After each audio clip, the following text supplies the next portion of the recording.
করে ভালো করে মেহেন্দি দিতে। আচ্ছা। তো তারপরে রান্না করে বাসা হয়েছে, হ্যাঁ দিব কেমন করে। তখন কইতেছে কি আয় দিব তাও দিব। তখন নিয়ে গেলাম আমার একটু সাথে পিঠা নিয়ে যাওয়ার কি তুই বয়স থাকবে না পাগলা কখন এসে তখন মানি করিবে বেশি থাকা মুখ হচ্ছে।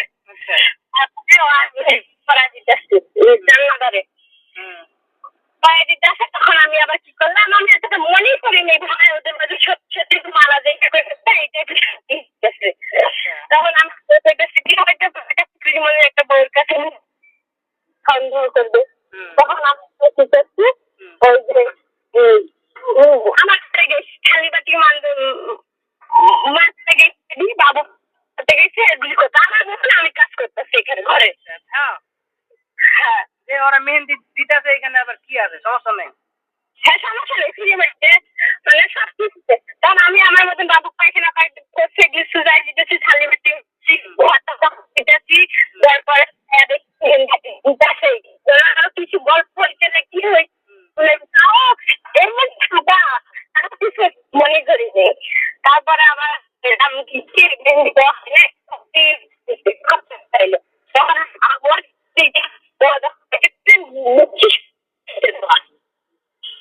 কেমন হয়েছে তখন আমরা আমার মা ঘরে বসে আমার ঘরে দেয়া। হ্যাঁ আমার ঘরে দিলে হাতে তখন কইতেছি মেহেন্দি দিতে পারিস না এটা তোর হাতের একটা সুন্দর হচ্ছে মুখতে ওর হাতের একটা সুন্দর ভেবে তুই দেখেছিস সেটাই কথা কি তোর তুমি আগতে তুই শারমিন এবং মেহেন্দি করাইতে পারিস না। হ্যাঁ ভালো হয়েছে।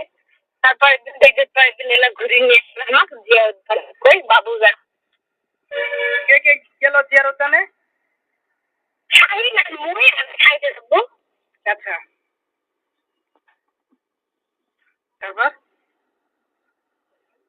ঘুরে নিয়ে এই তো অনেকগুলা কাহিনী বাইর হইতেছে এখন। এইগুলা কি এখন তুমি যদি কও মিথ্যা কথা হইব আর সাথে সুজনও যদি কয় এগুলা মিথ্যা কথা হইব, তাইলে সত্যটা যাচাই করার জন্য আমি কি শুধু সাদ্দামরে ধরমু? না বলো তাহলে একে একে বাড়ি না দিলে তো এরা মুখ খুলবো না, তাই না? বাড়ি দিতে পারে যান। ঘটনা হইলো যে সুজনরে পাই, সুজনরে মনে পাইলাম কি আমার বিষয় আর আমার বউরে লাগাইছে, তাই না? এইরকম সুযোগটা কে দেয়? আমি যে আর বলবো আমি এখন ঘটার পরে আমি বুঝতেছি যে আমার মেয়েদের মেহেন্দি দেয় আবার সম্পর্ক মালা মিথ্যা কথা শিখেছে হ্যান করতেছে।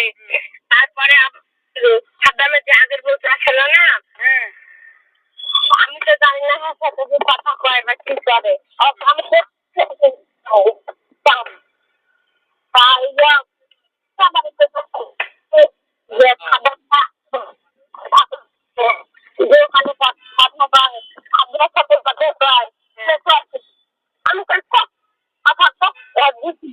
আগে কথা বললে কি সমস্যা কথা বলতে পারো আমি এমনি এই কথাটা তো সাদ্দাম তো জান্নাতের সাথে কথা বলতে, তাই না? হ্যাঁ ওই ছেলের সাথেও কথা বলতে ওর আগের বউটার সাথে, কিন্তু শুনো শারমিন, ওর মুখের কথায় ফুটছে কি জানো? ওর মুখের কথায় আইছে যে শারমিনে যতটা না সে ইউজ করছে তার থেকে ডাবল ইউজ করছে জান্নাত রে। বোঝা গেছে? এর থেকে তো আর কিছু বলা যায় না, এর থেকে আর কিছু হয় না ভাই। সংসার একটা এমনি এমনি কেউ ভাঙে? ও অন্যের বউ একদিন লাগাইলো ধর্ষণ আর 2 বছর লাগাইলো ধর্ষণ। সেটা তো আমি বলে বুঝি নেই আমার আমার স্বামী সেটাই স্বামীদের ধন ছিল না ভাই। স্বামীর ধন থাকলে না আরেক বেটার আমি ছুইতাম ঘরে। ও যে পলিটিক খাটাইছে যে বাচ্চা হওয়ার পরে যে আমি নিয়ে এলাম, তারপরে কিভাবে আমার কাছে রুম নেয়? তোরে তো আমি বারবার কইছি তোর সাথে আমি থাকবো না। হ্যাঁ ভাই চোরের 10 দিন গৃহস্থের 1 দিন, তোমারে বারবার কইলাম সাদ্দাম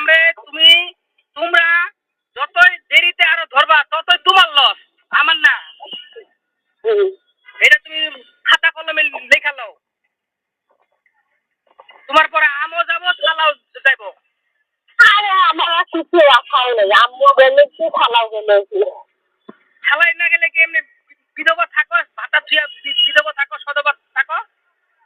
আসি তো হ্যাঁ, আসি তো এইভাবে থাকো, মনে করবো যে স্বামী এলো ইয়াতে গেছে, হজ পালন করতে গেছে সৌদি আরবে, ওইখান থেকে এগুলি কিছুই নয়, এগুলি কিছুই নয়। আপনি কই আছেন এখন? কিরা, কই আছেন? আমি রাস্তায় আছি, হাঁটতেছি। ঠিক আছে, এগুলো মানুষ হইলো যে কিছু আছে না, যে যার বিপদ হয় সে আগে টের পায় যে কি হইতাছে। তো এগুলা হইলো সাদ্দামের নমুনা, ওর যে দিন ঘনায় আইছে এটার হইলো নমুনা। ঠিক আছে, তো দাঁড়াও, স্যারে ফোন দিতে। জি স্যার, আসসালামু আলাইকুম।